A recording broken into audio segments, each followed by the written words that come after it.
Hi everyone, Sue the Power Seller here, and I hope you all had a nice weekend. As you remember, in our last podcast, we were talking about how to approach the customer, but today I want to talk to you about what to say when you finally get your customer over by the car of their dreams and you're chatting with them. So let's talk about that. Before we begin, I want to invite you to hit the subscribe button.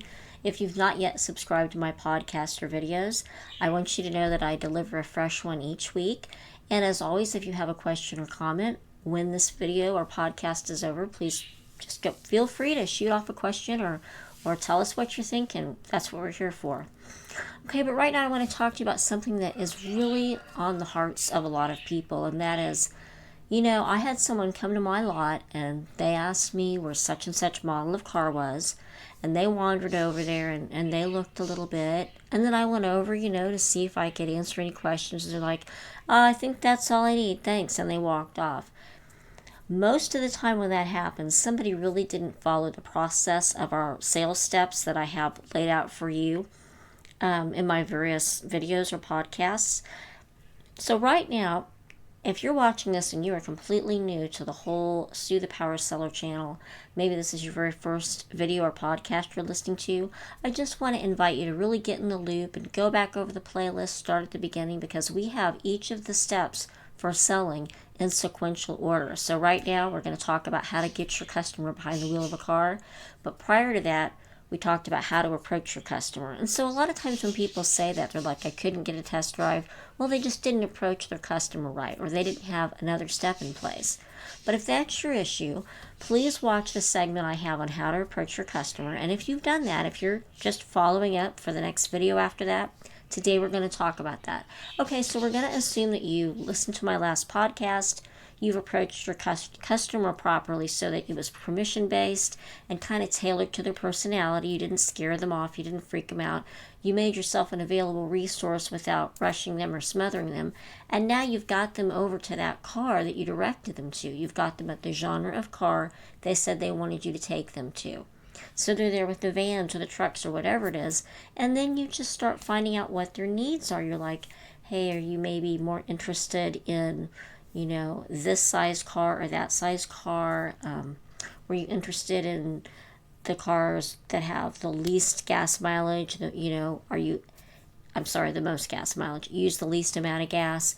And you just kind of get a sense for what features they're mostly looking for. And if you're really new to this and you're like, I don't even know what all the features are, which might be true if you work on a used car lot. They might have cars from different types and flavors and genres all the time.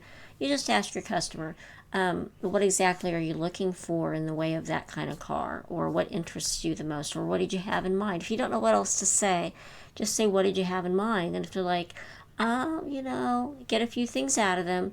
Here's another thing. If you're really, really new and you don't have good product knowledge yet, which is one of the prerequisites, just kind of do a walk around with them. Just say, let me show you what we have, and just walk with them, and something's going to hit their bell. But usually what you want to do is just ask a few very specific questions regarding gas mileage or the space that they're looking for. You have kids, or you're looking for a lot of space. And as you get more familiar, with the type of people that shop from you and the kinds of cars you have, you'll get a better sense about what exactly people are looking for and what questions you should even be asking for. So obviously if you're selling Corvettes, you're not going to ask them, so you got a lot of kids you want to take with you. Corvettes hold 2 people, but you'll just get a sense of this as you go. But mostly you just want to ask them, so, what exactly are you looking for? What is your biggest need right now from a car? And just ask them. When they tell you, you kind of narrow it down in between a few cars, tell them a few features about different cars there. It's really very straightforward as long as you're not being pushy and you're willing to take the time and look at as many features as they want to. And you always want to make sure you take time with people, because a lot of people are really hungry for a sale, and if they don't pick up that customer is going to buy right then, and it's like Saturday showroom day, free tamales, they're in a hurry to get on to the next customer who might be a buyer. But you don't want to do that, because every single person on your lot is a potential buyer, no matter what they tell you. They might say, I'm not really here for a car today. Well, most people aren't there for a car today. Like if they needed a car today, they'd be walking up to you saying, I need a car right away. But just take your time with each individual as though they are a potential sale, and you'll get more sales that way. You won't be burning through perfectly good people. Okay, so you've done that. You've found out pretty much what they want. You're taking your time. And now it's time to get them behind the wheel of a car, because here's the truth. I don't know anyone that's bought a car without a test drive first. Now, I've heard of it. I've heard there are people that are like, I'm a billionaire. I'm going to be there in 10 minutes, have a car warmed up and ready for me to drive off the lot. But have you ever experienced that or known anyone that did? I mean, I haven't. So let's just assume here someone's going to have to get behind the wheel of that car if anything's going to be sold. But here's the great thing about my training technique. If you can get someone behind the wheel of a car, you can sell them if you follow my tips. But you do have to get them there. So we're going to talk about how to get someone behind the wheel of a car. Now, you have to do this in a very non-pushy way, because if you're like me, I'd be thinking, okay, somebody wants to buy a car. Great. They ought to want to drive it around to find out more about it. But that's not how a lot of people think. Because here's the thing. And I know if you've worked with some crabby people, the statement I'm about to make might just seem like a big fat lie, but it's true. So listen. Most of the people that come on your lot are decent. And what that means is they don't want to waste your time, and they don't want to chump you around, and they don't want to take a test drive if they're not pretty confident they're going to leave with a car that day. Or if they're not really sure that's the one, because they wasted your time. And most people don't want to waste your time. There are going to be people that do that. But you need to understand where they're coming from. They're decent, and they don't want to put you out. But they also aren't only decent. Because they're decent, they don't want to be embarrassed or hurt your feelings if they don't really like that car. People are really like that. I think a lot of people have the wrong idea about the people that come on their car lot. Because a lot of people get bad reactions out of their customers by their bad mindset. Their mindset is pushy and abrasive. Salesmen, saleswomen, sales reps in general are notorious for being pushy and abrasive. And they are. A lot of them are, because they're trained that way. It's a very high dollar business. It's feast or famine. So you get someone on there and they're talking to you. You're like, this could be dinner for the next 30 days. If I make this sell and they're 5 friends, I'm going to network this with this. And so it can be a lot of pressure on a salesperson to be abrasive. But most people that come onto car lots are really decent, and they don't want to put you out. They don't want you being pushy with them, but especially if you're doing everything the right way with them and you're a decent salesperson, you're a decent person, they're decent, and they don't want to take you on a ride for nothing. So you have to make sure, more than anything, that you act completely fine with them only taking a test drive. And the other thing is, people don't want to be pressured into buying a car if they take a test drive. They really don't. And I think you and I know there's something called the law of reciprocity. That's like you feel like obligated to do something for someone if they do something nice for you. So here's how you deal with that dynamic. You have to make sure that the customer understands that you're not expecting anything from this test drive. Of course you are. Come on, be real here. But you need to give off the aura, the vibe that even if you don't buy a car, I'm going to be completely fine with you. One of the nice things I like to say is, look, there's no one here today. It's dead. Give me a reason to get off the lot, please, if they're really resistant to it. But generally you just start up and going, hey, what do you think? Would you like to give it a spin so that you know that your time was invested wisely here? I mean, whenever you're ready to buy, you'll already know what it's like. And that way you didn't just come here, ask a bunch of questions, and waste your time.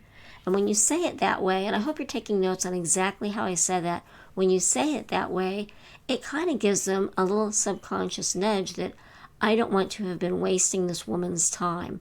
She's wanting a test drive from me. This is also very nuanced. I can't prove it to you, but you really learn it with a lot of different prospects, kind of what psychology works and doesn't. That's very good salesmanship right there. I really think I ought to charge for what I do here. But I'll tell you why I do these sales tutorials. I do these sales tutorials, and you're going to find out at the end here, because I have a vacation company, and people use my vacations to help close sales.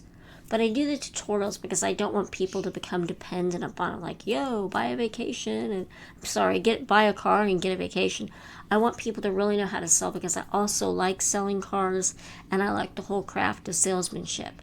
But I want to tell you something about people when they're on your lot and, excuse me, they're on your lot and they're looking around. This is very good information I'm giving you, okay? If I wasn't doing the whole side hustle of the vacation things, I would be wrapping up I want you to know the quality of what you're listening to. I would be wrapping up my nuanced observations and recommendations, and I would be putting them on YouTube as premium videos that people had to pay to listen to because I know they're that good.